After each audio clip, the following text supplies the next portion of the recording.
आज हम बात करेंगे सल्तनत कालीन प्रमुख ऐतिहासिक कृतियाँ, यानी कि सल्तनत काल में जो ऐतिहासिक ग्रंथ लिखे गए या सल्तनत काल से जो संबंधित हैं किसी न किसी रूप में, उनके बारे में।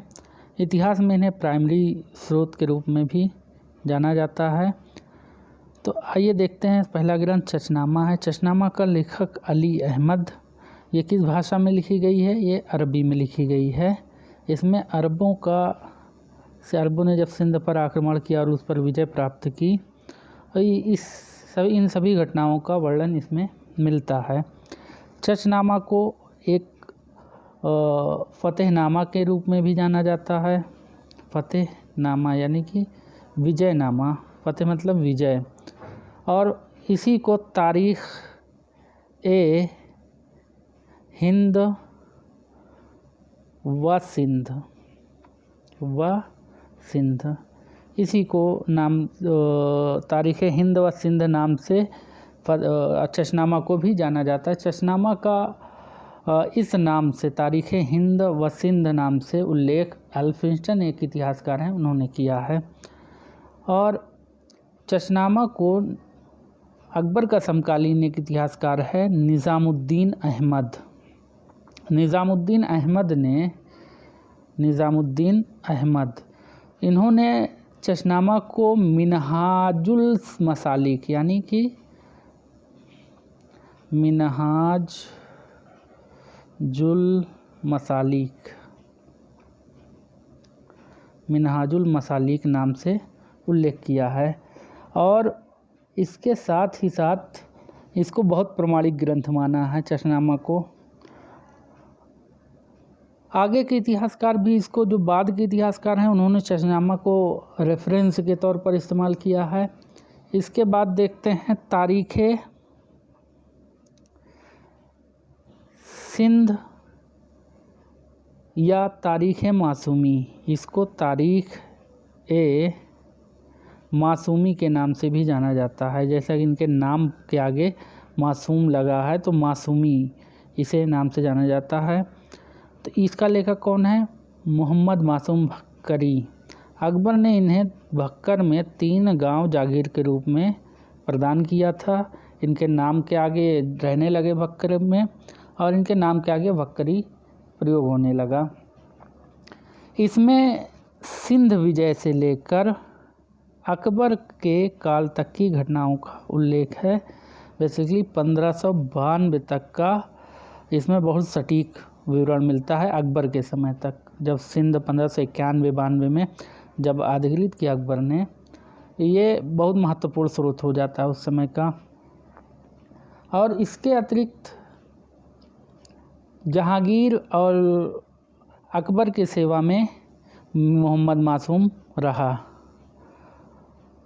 इसने भी चचनामा को बहुत प्रमाणिक ग्रंथ के तौर पर इस्तेमाल किया है। बार बार उसकी प्रशंसा इन्होंने किया है। अब तीसरा ग्रंथ देखते हैं, तारीख़ उल हिंद, जिसको अलबरूनी ने लिखा। अबू रेहान अलबरूनी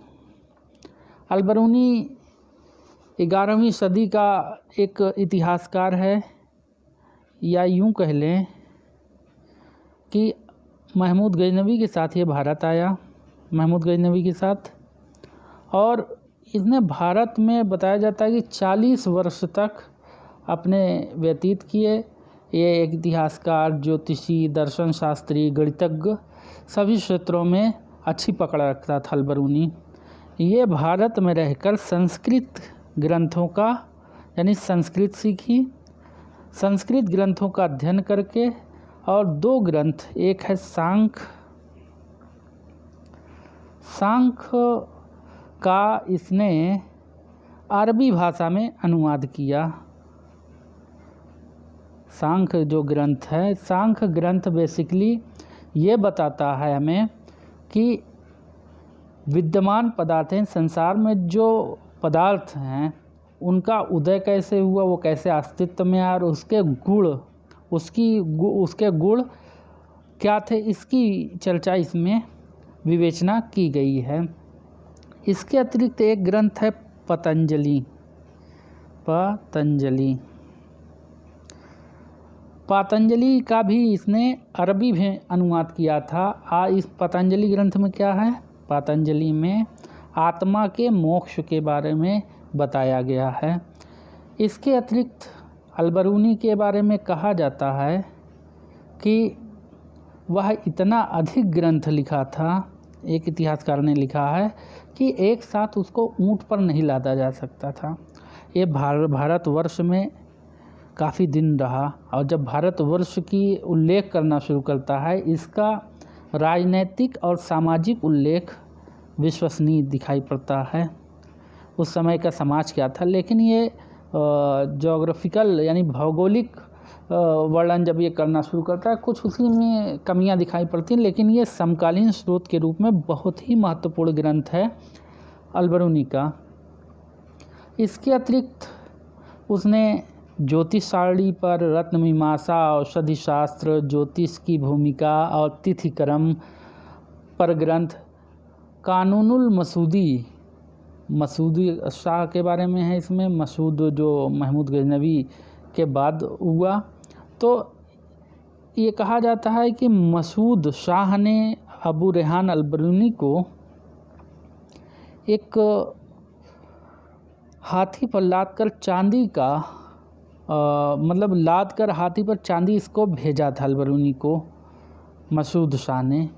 लेकिन अलबरूनी ने उस चांदी के जो भी रहें, सिक्के रहें, जो भी रहें, उसको लेने से मना डायरेक्ट ना करके बल्कि उसी पैसे को लेकर राजकोष में जमा करवा दिया। तो अलबरूनी एक तरह से कहा जाए कि 11वीं शताब्दी से पहले का जितने भी इतिहासकार आए, विशेषकर मुस्लिम इतिहासकारों में अलबरूनी जो है भारत के बारे में बहुत सटीक वर्णन किया है। और उससे पहले जो भी इतिहासकार आए, ह्वेनसांग आए और फाहियान आया, इसिंग आया, जो भी रहें, इन्होंने इतनी गहराई या तो इतना वर्ष तक, ये बताया जाता है 40 वर्ष भारत में रहा अलबरूनी, वो इतने समय तक नहीं रहे भारत में, लेकिन उन्होंने भी लिखा, उनके भी ऐतिहासिक स्रोत के रूप में आज प्रयोग होता है, वो महत्वपूर्ण है उस समय के। कोई विदेशी इतिहासकार जब भारत के बारे में लिखता है तो उसमें एक बात का तो हो कि कई चीज़ें ऐसी होती हैं कि वो समझ ना पाए और उसको उल्लेख कर दे, और लेकिन ये जो इतिहासकार होते हैं विदेशी, इन पर एक तरह से ये निरपेक्ष रूप से लिखते हैं, इन पर प्रभाव नहीं पड़ता किसी दरबारी इतिहासकार होने का या इस तरह का, ऐसा प्रभाव कम रहता है, ऐसा भी नहीं बिल्कुल नहीं रहता। तो अलबरूनी 11वीं शताब्दी महमूद गजनवी के साथ भारत आया और भारत के बारे में इसने विस्तृत विवरण दिया। पूर्व वो मध्यकाल का जो ये ऐतिहासिक ग्रंथ है, एक तरह से कह लीजिए बहुत ही महत्वपूर्ण ग्रंथ है अन्य इतिहासकारों की तुलना में। जो ये चशनामा वगैरह जैसे है, कमीतुल तवारीख, ये अपने अपने समय के तो महत्वपूर्ण हैं, लेकिन इतनी विस्तृत भारत के बारे में जो अब अबू रेहान ने लिखा है, अब बाद के इतिहासकारों ने इसी को आधार बनाकर कई इतिहासकार लिखे हैं। अगला ग्रंथ देखते हैं, कमीलुत तवारीख। कमीलुत तवारीख किसने लिखा? इसको अन्य नाम से जाना जाता है, यानी इसको लिखा था शेख अब्दुल हसन। इनका एक नाम जो है, नाम तो बहुत लंबा होता है इन लोगों का, लेकिन ये इब्नुल असीर इनका नाम शॉर्ट में जाना जाता है। इनके ग्रंथ का जो है फारस के लोग आज भी इसको कामिल यानी कंप्लीट कामिल तारीख नाम से वो जानते हैं।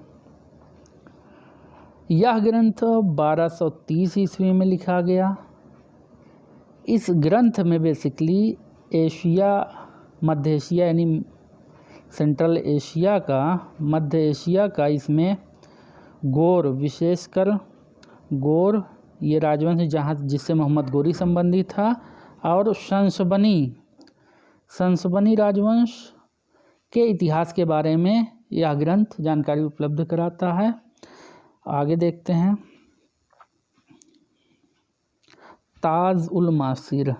इसका लेखक हसन निज़ामी हैं, और हसन निज़ामी अपने ग्रंथ में बड़े अलंकृत भाषा का एक तरह का अलंकार इसमें बहुत उसने प्रयोग किया है। कोई घटना का उल्लेख करते हुए बड़े ही घटना को अलंकारिक ढंग से ये प्रस्तुत किया है।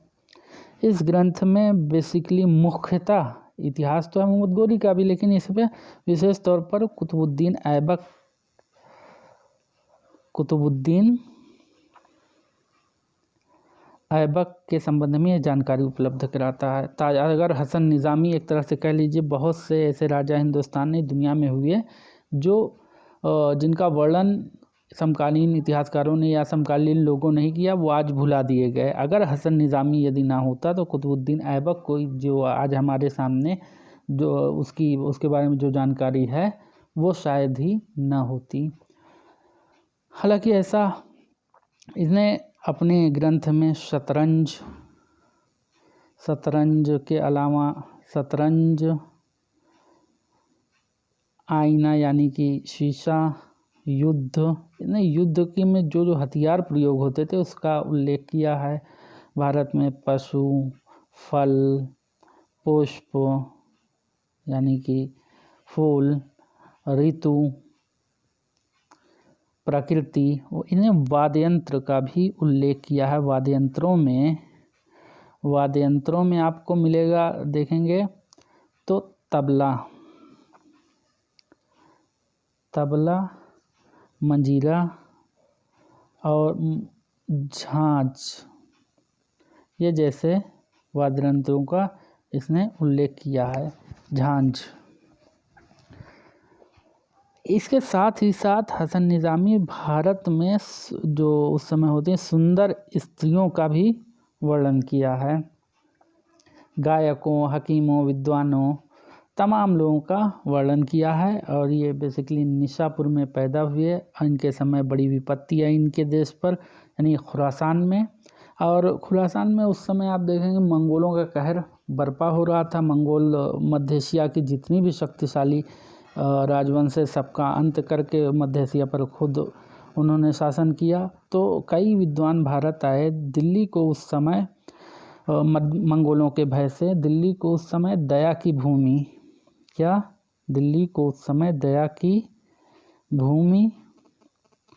और धन की वेदी माना जाता था। धन की वेदी, जो भी विद्वान सताया हुए व्यक्ति आता था उसे दिल्ली में शरण मिल जाती थी। इल्तुतमिश के समय ऐसे ही सल्तनत काल में अनेक विद्वान मध्य एशिया से आए और इन्होंने अपना ग्रंथ 1191 से आरंभ किया, यानी तराइन के प्रथम युद्ध से, और 1228 तक का उसमें वर्णन किया है। अगला है तबकात-ए-नासिरी। अगला ग्रंथ देखते हैं, तबकात-ए-नासिरी। तबकात-ए-नासिरी का लेखक कौन है? मिनहाजुस्सिराज हैं।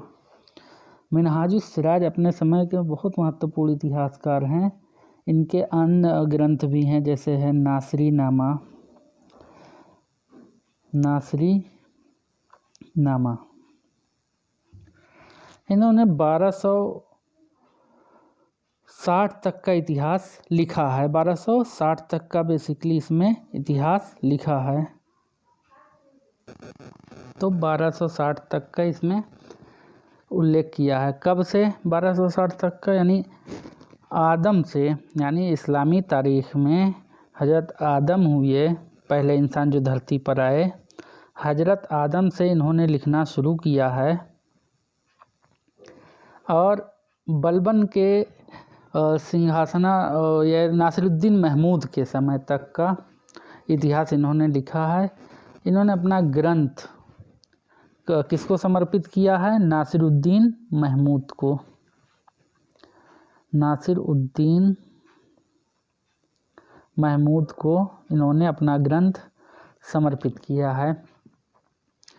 और मिनहाजुस्सिराज सल्तनत काल के एक महत्वपूर्ण इतिहासकार इसलिए, यानी 1260 तक की जो ये जानकारी उपलब्ध कराते हैं, बहुत ही सटीक जानकारी उपलब्ध कराते हैं। इल्तुतमिश के समय रजिया के बारे में और तमाम जो सुल्तान हुए उनके बारे में ये महत्वपूर्ण स्रोत है। और ये इनका ग्रंथ तबकात-ए-नासिरी, तबकात मतलब अध्याय, 23 अध्यायों में इनका ग्रंथ विभाजित है और 23 तबकों में, यानी तबकों मतलब भागों में, इन्हें यूरोप और भारत दोनों ही जगह बड़े आदर की दृष्टि से देखा जाता है। मिनहाज को मध्य एशिया के इतिहासकार जो हैं या बाहर के यूरोपीय इतिहासकार हैं, तो इनके ग्रंथों को उपयोग करके अपना अपना इतिहास उन्होंने लिखा। जो विशेषकर मध्य एशिया का यानी यूरोपीय इतिहासकार जब एशिया के बारे में, खासकर भारत के बारे में जब लिखते हैं, तो इनका बहुत बड़े पैमाने पर उपयोग करते हैं। इसके अतिरिक्त इन्होंने ये नासिरुद्दीन महमूद इल्तुतमिश के कई अभियानों में साथ रहे। मिनहाजुस सिराज नासिरुद्दीन के अंतिम समय तक ये रहे। और इल्तुतमिश जब ग्वालियर अभियान किया था तो उस समय ये साथ गए थे। कभी कभी ये प्रश्न पूछता है कि अक्सर अमीर खुसरो के बारे में पूछता है, कौन सा इतिहासकार मंगोलों द्वारा बंदी बनाया गया, कौन सा अलाउद्दीन के दक्कन अभियान में साथ रहा। तो इसी तरह से अगर पूछ सकता है कि इल्तुतमिश के समय, ग्वालियर अभियान के समय कौन सा इतिहासकार वहाँ मौजूद था, तो आपको बताना है मिनहाजुस सिराज। एक बार देखिए वीडियो, नहीं समझ में आ रहा है दोबारा देखिए, और जो नहीं समझ आया कमेंट बॉक्स में कमेंट कीजिए ये फला सवाल नहीं समझ में आया, तो और उसको समझाने की मैं कोशिश करूँगा। और इसके अतिरिक्त तो नासिरिया कॉलेज जो दिल्ली में था उस समय सल्तनत काल में, उसका ये अध्यक्ष भी इन्हें बनाया गया था। नासिरिया कॉलेज का बहुत बड़ा कॉलेज था। अब इसके बाद है जो अगला ग्रंथ, तारीख ए फिरोज शाही। ये ज़ियाउद्दीन बरनी ने लिखा। यह ग्रंथ अपने आप में ही महत्वपूर्ण है, क्योंकि सल्तनत काल का अगर एक तरह से कह लीजिए सबसे बड़ा इतिहासकार जो हुआ सल्तनत काल पे, घटनाओं के विवरण देने के अलावा घटनाओं को तार्किक ढंग से इन्होंने देखने का प्रयास किया और घटनाओं के विवरण के साथ साथ उसका स्पष्टीकरण इन्होंने दिया, ऐसा है तो क्यों है। तो ज़ियाउद्दीन बरनी ये बलबन के गद्दी पर बैठने से लेकर, बलबन की गद्दी पर बैठने से लेकर 1357 तक का इन्होंने वर्णन किया। यानी फिरोज शाह तुगलक का जो शासन का छठा वर्ष, ये पूछा भी जा चुका है, छठे वर्ष तक का इन्होंने इतिहास लिखा है। ज़ियाउद्दीन बरनी सल्तनत काल के जो ये इतिहासकार हैं, इनका परिवार सल्तनत के उच्च पदों पर था। इनका चाचा अलाउल मुल्क अलाउद्दीन का विश्वास पात्र भी था। और अलाउद्दीन और उसके उत्तराधिकारियों के समय ये ज़ियाउद्दीन बरनी बड़े अच्छा इनका जीवन चल रहा था, सब सुविधाएं उपलब्ध थीं। लेकिन जैसे ही फिरोज शाह तुगलक का, मोहम्मद तुगलक के बारे में इन्होंने कहा कि वो मेरा नदीम था, 17 वर्ष तक मैं उसके साथ रहा, मैं उनके साथ रहा, और जब भी वो प्रशासनिक मसलों पर फंस जाते वो मुझसे राय लिया करते थे। ये भी माना जाता है ज़ियाउद्दीन बरनी को बड़े बड़े उस समय के विद्वानों ने शिक्षा दी थी। ज़ियाउद्दीन बरनी को बताया जाता है 46 विद्वानों से इन्होंने शिक्षा ग्रहण की थी, ऐसा बताया जाता है। इसके अतिरिक्त ज़ियाउद्दीन बरनी के बुरे दिन शुरू कब हुए? फिरोज शाह तुगलक जैसी गद्दी पर बैठा, उन्हें जेल में बंद कर दिया, और फिर उसके बाद ज़ियाउद्दीन बरनी ने लिखा कि एक सल्तनत काल का एकमात्र इतिहासकार आपको दिखाई देगा जो आत्महत्या तक सोच रहा था कि आत्महत्या कर लूं, कब्रिस्तान में जाकर वहीं पर अपने आप को, अपना प्राण निछावर कर निकाल दूं। और इसके अतिरिक्त इसने आत्महत्या को सोचा ही था। लिखा कि मेरे अलावा इस धरती पे कुत्ते बिल्ली तक खुशहाल हैं। और तमाम इसका इतिहास जो है बड़ा ही महत्वपूर्ण है, लेकिन अन्य जो समकालीन ग्रंथ है उससे मिलाकर पढ़ने से और अच्छा इसमें क्लियर हो जाता है और अच्छी जानकारी हो जाती है। जो जानकारी इन्होंने दी और दूसरे इतिहासकारों ने दी, सटीकता आ जाती है।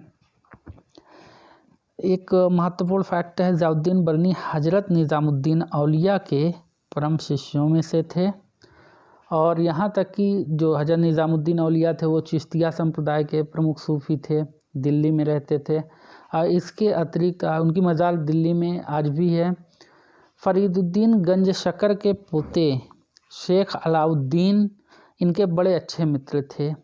इसके अतिरिक्त ज़ियाउद्दीन बरनी अमीर खुसरो और अमीर हसन के उस समय के प्रमुख विद्वान इनके दोस्त हुआ करते थे, मित्रों में शामिल थे। जलालुद्दीन बरनी ने कई ग्रंथ लिखे। एक ग्रंथ फतवाए जहांदारी है, फतवा ए जहांदारी। जलालुद्दीन बरनी का यह ग्रंथ समकालीन राजनीतिक विचारधारा की सही तस्वीर प्रस्तुत करता है। नहीं, उस समय मौजूद थे, जो देखे वो लिख रहे थे।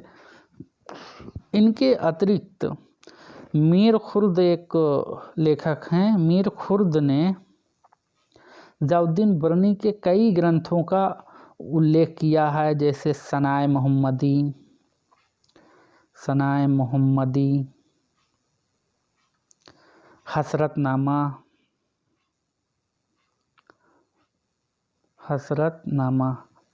हसरतनामा में ही जलालुद्दीन बरनी ने निज़ामुद्दीन औलिया से जो इनकी बातचीत हुई है उसका विवरण हसरतनामा में इन्होंने दिया है। और अन्य ग्रंथ है सलाते कबीर, इनायतनामा ए इलाही। तो ऐसे ही तमाम ग्रंथ हैं इनके कोई दो कथन मुझे याद आ रहे हैं जो आपको मैं बताऊं कि इनका कथन है वास्तविक शासक यानी कि जो रियल राजा है यानी सुल्तान है वो ईश्वर है। सांसारिक बादशाह उसके खिलौने हैं, यानी संसार में जितने भी सुल्तान या बादशाह होते हैं वो ईश्वर के खिलौने हैं। इसके अतिरिक्त उनका दूसरा एक स्टेटमेंट बहुत फेमस हुआ, बादशाही उसी समय तक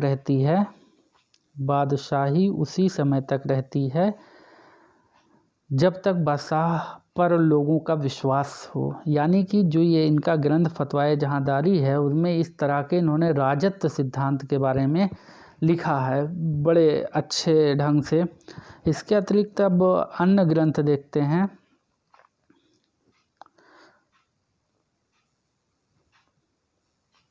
अमीर खुसरो, जलालुद्दीन बरनी और अमीर खुसरो और हसन निजामी ये उस समय के इतिहासकार हैं जब आप ध्यान देंगे तो पुनर्जागरण का समय चल रहा था।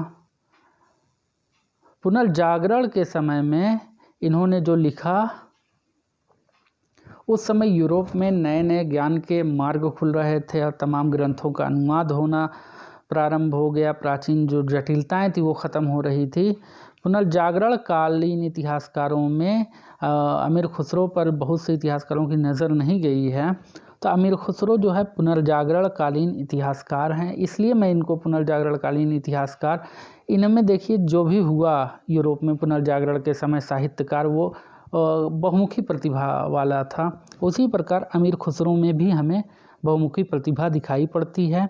अमीर खुसरो एक संगीतकार हैं, एक इतिहासकार हैं, एक सैनिक हैं, सैनिक अभियानों में भी जा रहे हैं, और एक सूफ़ी हैं और एक विद्वान तो है ही हैं। तो यानी कि कई संगीत में इन्होंने जैसे तबला सितार में कई रागों को जन्म दिया। इससे पहले भी तबला और सितार और ख्याल गायन वगैरह था, लेकिन अमीर खुसरो ने उसमें चार चांद लगा दिया। तो अमीर खुसरो भी बहुमुखी प्रतिभा के धनी व्यक्ति थे, धनी इतिहासकार थे। इनका जो विवरण है समकालीन वो भी बहुत महत्वपूर्ण है। अमीर खुसरो के बारे में एक स्टेटमेंट है कि ये हज़रत निज़ामुद्दीन औलिया का ये बहुत परम शिष्य थे। हज़रत निज़ामुद्दीन औलिया इनको बहुत पसंद करते थे, लेकिन अपना खलीफा इसलिए नहीं घोषित किया, अपना उत्तराधिकारी, कि वो राज का पाठ से सल्तनत से जुड़े हुए थे, राजा से इनके अच्छे संबंध थे। तो अमीर खुसरो को इसीलिए, क्योंकि चिश्तिया संप्रदाय में एक परंपरा थी कि वो सुल्तानों से काफ़ी दूर रहते, राजनीति बिल्कुल दिलचस्पी नहीं लेते थे। अमीर खुसरो की रचनाओं के बारे में बात कर लेते हैं। ख़ज़ाइनुल फ़ुतून की एक रचना है, ख़ज़ाइनुल फ़ुतून, खजाना है। ख़ज़ाइनुल फ़ुतून इस ग्रंथ को तारीख़ ए अलाई के नाम से भी जाना जाता है, तारीख़ ए अलाई। अमीर खुसरो द्वारा रचित इस कृति में यानी ख़ज़ाइनुल फ़ुतून में अलाउद्दीन खिलजी द्वारा रचित यानी कि अलाउद्दीन खिलजी के 15 वर्ष जो शुरुआती के 15 वर्ष हैं अलाउद्दीन के, उसके बारे में ये जानकारी या ग्रंथ उपलब्ध कराता है। इसके बाद है दूसरा ग्रंथ किरानुस्सादैन। किरानुस्सादैन की रचना इन्होंने 1289 में की। इसमें बुगरा खां, बलबन का पुत्र है बुगरा खां, बुगरा खां और उसके लड़के यानी बलबन के पुत्र कैकुबाद का जो है आपस में मिलन का वर्णन है। बड़े अच्छे ढंग से अमीर खुसरो ने इसको लिखा है। इसके बाद है मिफ्ताहुल फुतूह। मिफ्ताहुल फुतूह अमीर खुसरो ने 1291 में लिखा। कब लिखा? 1291 ईस्वी में इसकी रचना की।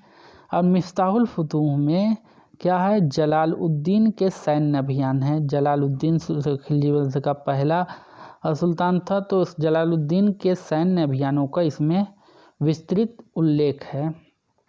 अमीर खुसरो बेसिकली अपना साहित्यिक जीवन शहज़ादा मोहम्मद के संरक्षण में शुरू हुआ था। वो शहज़ादा मोहम्मद कौन था? वो शहज़ादा मोहम्मद बलबन का पुत्र था, जो मंगोल अभियान में गिरफ्तार हुआ, तो मारा गया था। और उसी अभियान में मंगोल जब ये मारा गया, उसके बाद अमीर खुसरो गिरफ्तार कर लिए जाते हैं, जिसकी चर्चा आगे हम देंगे, बताएंगे आपको, करेंगे। आशिका एक ग्रंथ है इनका। इसमें आशिका में गुजरात का राजा जो उस समय था राजकरण की पुत्री देवल रानी और अलाउद्दीन का पुत्र एक था खिज्र खां। तो देवल रानी और खिज्र खां के बीच जो प्रेम प्रसंग है, इसका उल्लेख इसमें अमीर खुसरो ने किया है।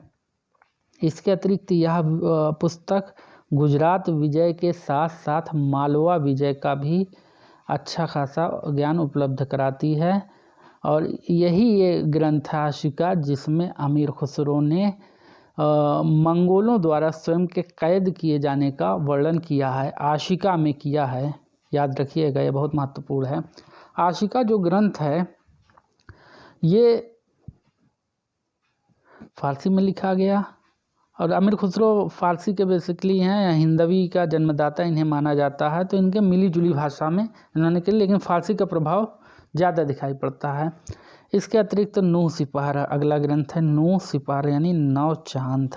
इसी में इस ग्रंथ में नूह सिपार में अमीर खुसरो इसको जो है मुबारक खिलजी के समय की सामाजिक दशा के बारे में, इसमें बहुत अच्छी जानकारी, बहुत सटीक जानकारी प्राप्त होती है मुबारक खिलजी के बारे में। इसी ग्रंथ में नूह सिपार में अपने आप को वो युवा तुर्क कहते हैं, युवा भारतीय तुर्क, हिंदुस्तानी तुर्क, युवा हिंदुस्तानी तुर्क कहा है अपने को, यानी कि हिंदुस्तानी तुर्क। उन्होंने कहा मुझे गर्व है कि मैं हिंदुस्तानी हूँ, और खुरासान और तमाम मध्य एशिया से आसपास लगे देश वाले जब मुझसे पूछेंगे तो मैं बता दूंगा कि मैं कह दूंगा उनसे कि तुम्हारे यहाँ तो एक कंबल में लोग पूरा साल नहीं काट पाते, लेकिन मेरे यहाँ एक कंबल में लोग साल के साल पूरा काट देते हैं। वहाँ इतनी ठंडी पड़ती है, ठंड से लोग मरते हैं, लेकिन मेरे हिंदुस्तान में लोग ऐसा आसानी से गुजार लेते हैं, एक चद्दर में भी, एक कंबल में भी। यानी कि कुल मिला के अमीर खुसरो ने इसमें नूह सिपार में भारत की प्रशंसा, हिंदुस्तान की प्रशंसा की है। अमीर खुसरो की अंतिम जो कृति है वो है तुगलकनामा। ये अंतिम उनका बताया जाता है कि ये अंतिम कृति है तुगलकनामा। तो इस ग्रंथ में गयासुद्दीन तुगलक के विजयों का उल्लेख है। गयासुद्दीन तुगलक कौन है? तो गयासुद्दीन तुगलक वंश का, तुगलक डायनेस्टी का पहला सुल्तान है, यानी कि संस्थापक है। अब और आगे देखते हैं। फुतुहुस सलातीन इसको लिखा इसामी ने। इसामी इनका नाम अबू बकर इसामी, ख्वाजा अबू बकर इसामी इसामी सल्तनत काल के महत्वपूर्ण इतिहासकार हैं। इन्होंने फुतूहातुस सलातीन लिखे, फुतूहुस सलातीन या फुतूहातुस सलातीन, फुतू मतलब विजय। भारत का इसे शाहनामा कहा जाता है। क्या? शाहनामा। क्यों शाहनामा कहा जाता है? शाहनामा का लेखक कौन है? भारत का शाहनामा,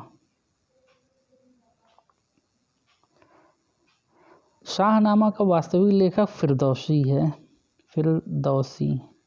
फिरदौसी कहाँ था? महमूद गजनवी के दरबार में था। शाहनामा जो है लिखी गई, कविताओं में लिखा गया है इसको। तो फुतूहत सलातीन इसामी ने भी कविताओं में लिखा। हजरत आदम से लेकर शाहनामा में महमूद गजनवी तक का उल्लेख फिरदौसी ने किया है। और उसके बाद यानी फिरदौसी से लेकर 751 यानी ये महमूद गजनवी के दरबार से लेकर 751 तक की घटनाओं का उल्लेख इसामी करता है। 751 हिजरी है, याद रखिएगा, इसको सन में कन्वर्ट कर लीजिएगा। तो ये इसामी ने बहुत महत्वपूर्ण जानकारियाँ हमें प्रदान किया है। और इसके लिए खासकर इसामी का ग्रंथ उस समय और भी महत्वपूर्ण हो जाता है जब मोहम्मद तुगलक दिल्ली से दौलताबाद राजधानी ट्रांसफ़र करता है। डीडी याद रखिए, दिल्ली से दौलताबाद। उस समय इसामी भी मौजूद था, इसामी वहाँ गया। अब सबसे ख़ास महत्वपूर्ण बात यहाँ ये याद रखिएगा, इसामी ने अपना ग्रंथ किसे समर्पित किया है? तो बहमनी वंश का सुल्तान है अलाउद्दीन बहमन शाह। बहमनी वंश का पहला सुल्तान अलाउद्दीन बहमन शाह को इसने अपना ग्रंथ समर्पित किया है। अलाउद्दीन बहमन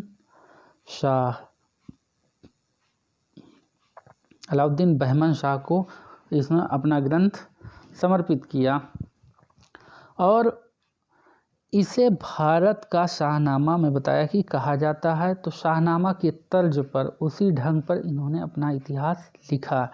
इसामी सल्तनत काल का पहला इतिहासकार है जो चरखे का उल्लेख करता है। और भी कई नई जानकारी इसामी उपलब्ध कराता है। इसके बाद है अगला इतिहासकार इब्न बतूता। इब्न बतूता क्या लिखा इन्होंने? रहला नाम से इनका जो किताब है वो मेहंदी ख्वाजा हुसैन ने छापा। तो इब्न बतूता 1333 में भारत आया। आपको पता होना चाहिए उत्तरी अफ्रीका का एक छोटा सा क्षेत्र है मोरक्को में तांजीर है, वहीं का निवासी ये था इब्न बतूता। तांजीर का तानजीर यहीं के निवासी थे इब्न बतूता। उत्तरी अफ्रीका का मोरक्को में तांजीर स्थित है। तो यहीं से 1333 में भारत आए। याद रखिएगा 1333 में दिल्ली नहीं आए थे, ये 20 मार्च को ये सिंध आए थे 1333 में। 20 मार्च 1334 को ये दिल्ली पहुँचे, ये फैक्ट है, याद रखिएगा। तो इब्न बतूता दिल्ली कब पहुंचा था? 20 मार्च 1334 को। इन्होंने सामाजिक और राजनीतिक विवरण, खासकर सती प्रथा और तमाम जैसी प्रथाओं का उल्लेख उन्होंने किया है। 1333 से 1342 तक ये भारत में रहे इब्न बतूता। 1333 से 42 तक यानी मोहम्मद तुगलक के काल में आए और फिर 1342 में इन्हें चीन दूत बनाकर मोहम्मद तुगलक भेजा, फिर वापस नहीं आए। मोहम्मद तुगलक ने इन्हें दिल्ली का काजी भी नियुक्त किया था। बेसिकली यह पुस्तक जो है किस भाषा में लिखी गई है? अरबी। जो अलग है उसी की चर्चा कर रहे हैं, बाकी फ़ारसी में आपको मिलेंगी किताबें। तो रहला, आर से रहला, आर ए से अरबी, आर ए याद रखिएगा। रहला अरबी में लिखी गई है। सिंध और हिंद शब्द का, सिंध और हिंद शब्द का पहला उल्लेख इब्न बतूता ने ही किया है। इब्न बतूता का जो डाक व्यवस्था का भी इन्होंने बड़ा विस्तृत उल्लेख किया है भारत में। और भारत में इन्होंने आंखों देखा हाल सती का उल्लेख किया है। मोहम्मद तुगलक के समय का इतिहास और भी इनका महत्वपूर्ण ग्रंथ। इन्होंने ऐसा नहीं केवल मोहम्मद तुगलक के बारे में लिखा, अपने ग्रंथ में इल्तुतमिश रज़िया के बारे में भी इन्होंने संक्षिप्त में लिखा है। और इसके बाद आ जाते हैं, एक ग्रंथ है तारीख ए फिरोज़शाही। इस टाइटल का एक ग्रंथ मैं आपको ज़ियाउद्दीन बरनी का बता चुका पीछे। अब इसी टाइटल से एक अन्य व्यक्ति हैं शम्स सिराज अफ़ीफ़। तो शम्स सिराज अफ़ीफ़ ने भी जो ग्रंथ लिखा तारीख़ फ़िरोज़शाही, उसका नाम रखा तारीख़। ये भी फ़िरोज़ शाह तुगलक को समर्पित है। बरनी वाली भी ग्रंथ तारीख़ फ़िरोज़शाही फ़िरोज़ शाह तुगलक को समर्पित है। इसमें तुगलक डायनेस्टी यानी तुगलक वंश के पतन के बारे में बड़ी अच्छी जानकारी मिलती है। इसके अतिरिक्त शम्स सिराज अफ़ीफ़, ये फ़ारसी में लिखी गई है। मन की बे अलाई, मना की बे सुल्तान मोहम्मद, ज़िक्र खराबिये दहली, ऐसे अनेक ग्रंथों की रचना की। अब एक अन्य ग्रंथ जो फ़िरोज़ शाह तुगलक के बारे में जानकारी उपलब्ध कराता है, लेकिन यह ग्रंथ जो है लेखक का नाम नहीं ज्ञात हो सका है, सीरत फ़िरोज़शाही। इसके बाद है फुतूहात ए फ़िरोज़शाही सुल्तान फ़िरोज़ शाह तुगलक। तो फिर फुतूहात फ़िरोज़शाही किस भाषा में लिखा, तो याद रखिएगा फ़ारसी भाषा में। सुल्तान ने स्वयं लिखी, सुल्तान की आत्मकथा ये एक तरह से है। तो फुतूहात फ़िरोज़शाही में संक्षिप्त में कहें तो सुल्तान के अध्यादेशों का ये संग्रह है, कलेक्शन है, उसकी आत्मकथा।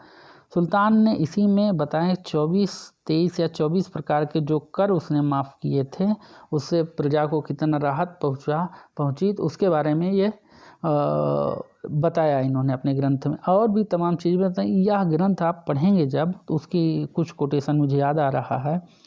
तो इस ग्रंथ में उसने लिखा कि दया कर यदि तुझे अधिकार प्राप्त है, दया कर। कारण, दया कर यदि तुझे अधिकार प्राप्त है। कारण, क्रोध से उत्तम दया है। तू कहता है मैं युद्ध में हजारों लाखों को कत्ल किया, लेकिन एक को बख्श दे, यानी उसको छोड़ दे, ना मार, तो अपने आप को मर्द कहे। मर्द शब्द का खुला उल्लेख इसमें मिलता है। अपने आप को मर्द की परिभाषा फ़िरोज़ शाह तुगलक की नज़र में ये थी कि मर्द वह व्यक्ति जो उदार हो। उनके ग्रंथ पढ़ने पर ये लगता है कि फ़िरोज़ शाह तुगलक के उसमें अपना व्यक्तित्व क्या था, इसके बारे में बहुत अच्छा विवरण इसमें मिलता है। तो वो फ़िरोज़ शाह तो आगे लिखता है कि एक माँ 9 महीने अपने गर्भ में कितने मुश्किल से अपने बच्चे को रखती है, और तो युद्ध में मार काट की बात करता है। तो फ़िरोज़ शाह तुगलक का समय काफ़ी लंबा है, 1351 से लगभग 1387-88 तक इन्होंने शासन किया। तो यह उदार सुल्तान के रूप में जाना जाता है। इसके समय कई ऐसी घटनाएं हुई जो कि विशेष समुदाय विरोधी रहीं, लेकिन उसको उस समय के परिप्रेक्ष्य में देखा जाना चाहिए। तारीख़ ए मुबारक शाही, इसके बाद अगला ग्रंथ है तारीख़ ए मुबारक शाही। इसको लिखा यहिया बिन अहमद सरहिंदी ने। तो यहिया बिन अहमद सरहिंदी, इसको तारीख़ ए मुबारक शाही नाम दिए। मुबारक सैयद वंश के बारे में, सैयद वंश जो 1414 से 1451 तक दिल्ली पर शासन किया, जिसको सैयद वंश के नाम से जाना जाता है। तो सैयद वंश के बारे में एकमात्र स्रोत हमारा यहिया बिन अहमद सरहिंदी है, जो सैयद सुल्तानों के बारे में जानकारी उपलब्ध कराता है। और इसके बाद है गुलरुखी सिकंदर लोदी गुलरुखी नाम से फ़ारसी में कविताएं कहता था, गुलरुखी शीर्षक दे दिया उसको। और इसके बाद है किताबुल यामनी, उसका लेखक उतबी है। किताबुल यामनी का लेखक उतबी है। उतबी ने इसमें सुबुक्तगीन से लेकर इसमें उल्लेख किया है कहाँ तक का, सुबुक्तगीन से महमूद गजनवी तक का। महमूद गजनवी यानी 1020 ईस्वी तक का ये इतिहास है, बहुत महत्वपूर्ण। महमूद गजनवी के बारे में जानकारी उपलब्ध कराता है। इसके बाद है तारीख़ मसूदी। तारीख़ मसूदी का लेखक है अबुल फज़ल मोहम्मद बिन हुसैन अल बैहाकी, जिसे हम लोग संक्षिप्त में बैहाकी के नाम से जानते हैं।